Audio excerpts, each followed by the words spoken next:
Welcome back to my YouTube channel. ಇವತ್ತು ನಾನು ಇನ್ನೊಂದು ನಾನ್ ವೆಜ್ ರೆಸಿಪಿ ಜೊತೆ ಬಂದಿದ್ದೀನಿ. ಅದೇ ಚಿಕನ್ ಚಾಪ್ಸು. ಇವತ್ತು ನಾನು ಅರ್ಧ ಕೆ ಜಿ ಚಿಕನ್ನ ಯೂಸ್ ಮಾಡಿಕೊಂಡು ಚಿಕನ್ ಚಾಪ್ಸ್ನ ಮಾಡ್ತಾ ಇದ್ದೀನಿ. ಅದಕ್ಕೆ ಇಲ್ಲಿ ನಾನು 1 ಇಂಚ್ ಶುಂಠಿ, 2 ಬೆಳ್ಳುಳ್ಳಿ, 2 ಈರುಳ್ಳಿ, 1 ಇಡೀ ಕೊತ್ತಂಬರಿ ಸೊಪ್ಪನ್ನ ತೊಗೊಂಡಿದ್ದೀನಿ. ಫಸ್ಟು ಎಲ್ಲ ವೆಜಿಟೇಬಲ್ಸ್ನ ಕಟ್ ಮಾಡ್ಕೋತೀನಿ.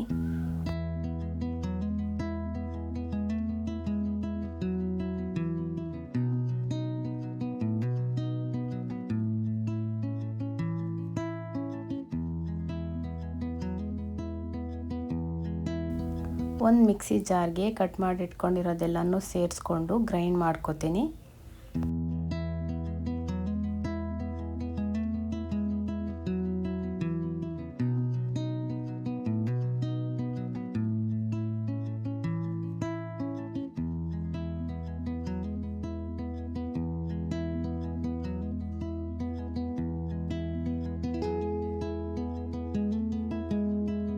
ಖಾರಕ್ಕೆ ಇಲ್ಲಿ ನಾನು 1 ಟೊಮೊಟೊ ಮತ್ತು 1 ಇಡೀ ಕಾಯಿನ ತೊಗೊಂಡಿದ್ದೀನಿ. ಅದನ್ನು ನಾನು ಮಿಕ್ಸಿ ಜಾರ್ಗೆ ಹಾಕೋತಾ ಇದ್ದೀನಿ. ಅದಕ್ಕೆ 1 tablespoon chilli powder, 1/2 tablespoon coriander ಪೌಡರ್ನ ಸೇರಿಸ್ಕೊತಾ ಇದ್ದೀನಿ. ಸೇರಿಸ್ಕೊಂಡು ಅದಕ್ಕೆ ನೀರು ಹಾಕಿ ಗ್ರೈಂಡ್ ಮಾಡಿ ಎತ್ತಿಡ್ಕೊತೀನಿ.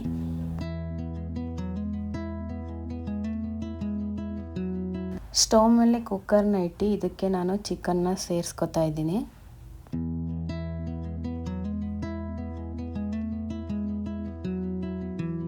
ಚಿಕನ್ಗೆ ನಾನು ರುಚಿಗೆ ತಕ್ಕಷ್ಟು ಉಪ್ಪು ಮತ್ತು ಹಳದಿನ ಸೇರಿಸ್ಕೊಂಡು ಚಿಕನ್ನ ಒಂದು ಸತಿ ಮಿಕ್ಸ್ ಮಾಡಿ ಅದಕ್ಕೆ ಕುಕ್ ಆಗಕ್ಕೆ ಬಿಡ್ತೀನಿ.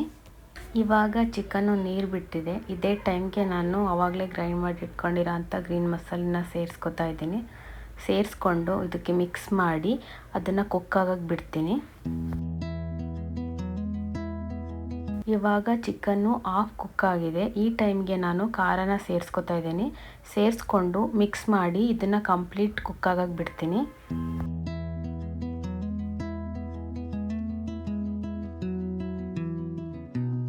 Finally chicken chops is ready.